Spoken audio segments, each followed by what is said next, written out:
You're going to spend thousands and thousands of hours learning over the course of your life. And what's crazy is that despite all that time in the classroom, learning languages, music, whatever it might be, you might be learning in one of the slowest ways possible. Not because your teachers didn't have good intentions, but because they did not know how to teach you to optimize that learning experience. The good news is this. There are ways, principles that you can apply to everything from martial arts to business that are going to help you lap the competition. You can learn much faster than you are. So right now, think of something in your life, one thing that you are trying to progress in. Apply these 5 tips and watch as you just go crazy fast through the learning curve. First thing is this. Measure a smaller unit of success. And to illustrate this point, think of 2 salesmen making outbound sales calls. First salesman, he wants to measure whether he's successful in that call, he makes the sale, or whether he isn't, he doesn't make the sale. Good thing to measure. Second salesman says, yes, I want to know those things, but I'm going to go smaller. I want to know first milestone, is the person staying on the phone with me for 10 seconds? Second milestone, did I finish my entire 30-second pitch? After that, did they ask me a buying question within the first 2 minutes? And so on all the way through to the close. Goes without saying, this guy over here who has smaller milestones is going to do better because he can diagnose where he's going wrong. This guy only knows things are generally going good or they're not. He has got no data, no analytics. This guy, on the other hand, can say, my first 10 seconds are great, my first 30 seconds are great, but I'm missing something after that that isn't going the way I need it to. And this one became very clear to me. I've been practicing jiu-jitsu lately. And in class, there's a lot of these complex submissions. And I saw myself feeling like, okay, if I'm doing well, that means I get the submission. If I'm not doing well, I'm not getting the submission. But I spent a lot of time not getting the submission. What has gone better for me is rather than say, you know what, forget the submission, I need a smaller step, which is going to be, can I break this guy's posture, right? Can I grab his wrist, pull it off my chest, and pull him to me? Yes or no, crap, I'm not doing that thing right. Okay, what am I doing wrong? Fix the wrist, okay, I've got that piece, next step. When you deconstruct things in this way, that's what Tim Ferriss calls it, you can chunk all these little lessons together. And that makes the learning process at the end. You just reassemble these pieces and you will fly through the learning curve. So that's the first tip. Second tip is this. When you're thinking of this thing, pick only one thing at a time. And I see this all the time, right? People ask me about the channel.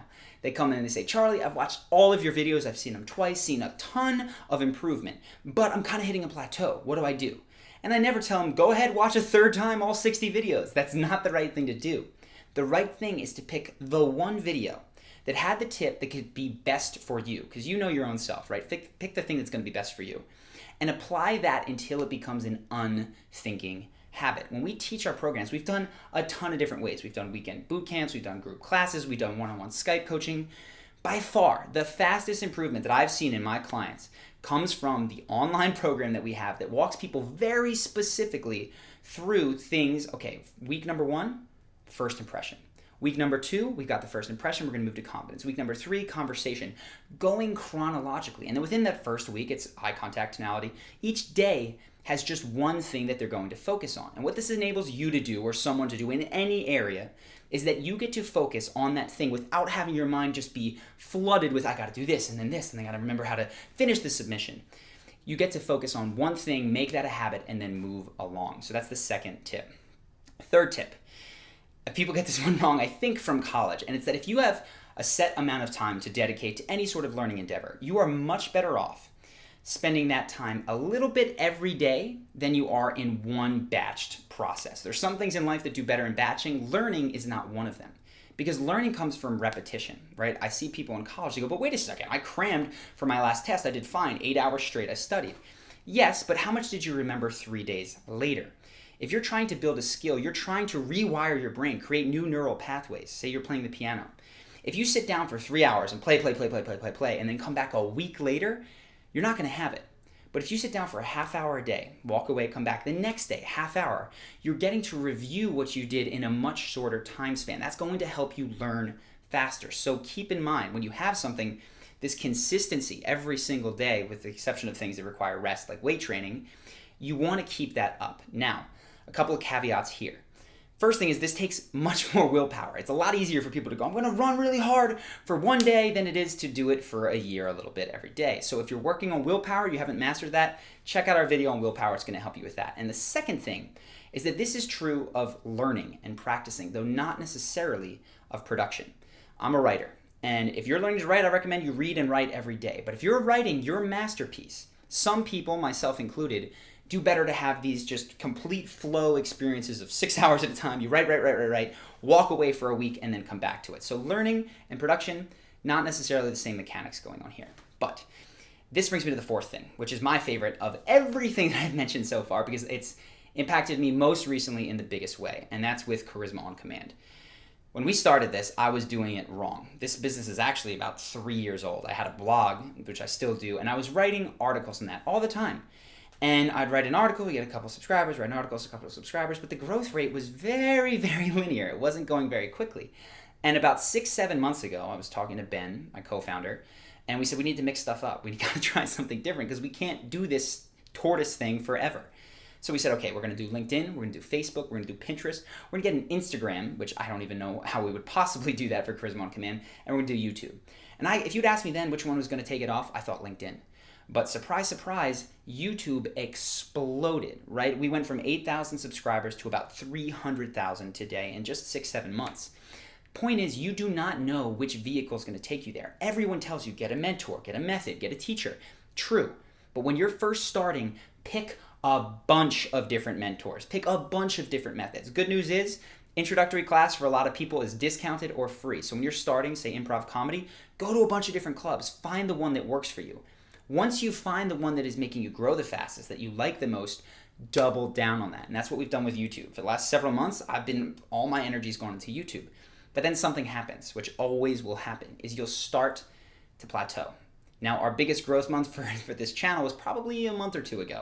And since then, things have kind of leveled off, which tells me that yes, this is still a worthy investment of my time, but something needs to be tweaked. Something needs to change. Maybe I need a different style of video. Maybe now that the business is at a different spot, I invest in ads that I would hate to bombard you with before every video, but maybe we need ads on the YouTube channel. Maybe we need to find mainstream coverage. Maybe we need to take our book and get a book deal, which, by the way, shameless plug, if you have an agent friend or know someone that does self-improvement nonfiction, please email me, Charlie@charismaoncommand, because that's one of the angles that we're looking at to take us to that next exponential growth level. But the point is this: at the beginning of any endeavor, mix it up. Get a bunch of different teachers, a bunch of different methods. When you find one that works, shut all the rest out. Stick with it while that growth is going crazy. And then when it starts to level off, you go back to that, okay, something new. I'm in a new stage. I need a new teacher.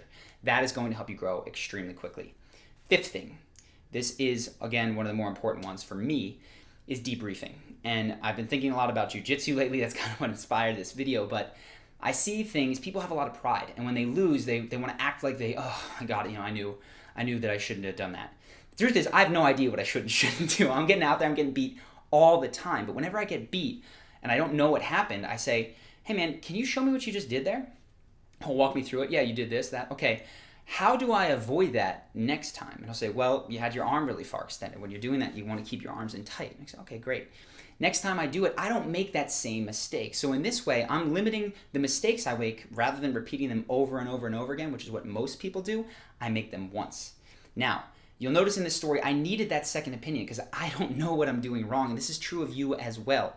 Quick story to illustrate the point. We had a guy in our program, Charisma University, was doing very well with the program, but one area of his life he was struggling in. And he was trying to get interviews for this scholarship. He had 5 interviews set up to get scholarship programs for tech. And he'd had 4 of them, and he'd missed them all, despite the fact that he was by far the most qualified candidate. I'm talking a kid who has won national awards for technology, his GPA, every single brainiac thing was there. So I talked to him because this kid should have been getting these scholarships. He was by far, on paper, extremely, extremely worthy of it. And it became clear to me in listening to, okay, so how do you talk about it, that he was just listing his achievements. I won this award, I did that, I got this GPA. I said, pause. I think I know what's going on here, is that you're not connecting with these people. So tell me, honestly, what is it you love about technology? Why do you want to do it in your life? And he said, well, I think that there's a ton of problems in the world today, and that they're not necessarily going to be solved by politics. They're going to be solved by groups of smart people who are building new technologies like green energy, for instance, that makes things work for a bunch of different constituents. And that's what I want to do, is I want to contribute to the community in that way. I said, pause. That's your answer, all right? So when they ask you why this scholarship, do not tell them I won this award. Tell them what your dream is. So we worked on that. He goes back for his final scholarship opportunity. And of course, because they can see his resume and then hear his story, those things together, he blows it away and he gets the scholarship. So for you, you're going to need, when you're screwing up, probably a second pair of eyes on you. And if you don't know who to ask, you don't want to ask the wrong person, check out a video. It's called How to Spot Dangerous Advice. It's going to help you find the right mentor for the situation that you are in. But I have hoped that you found these 5 tips helpful. Take them. Think of that one thing that you had in your head at the beginning of this video and apply this to it. You're going to see that you start learning so much faster. People are going to go, well, you're just a natural, you're just stronger, you're just whatever it is.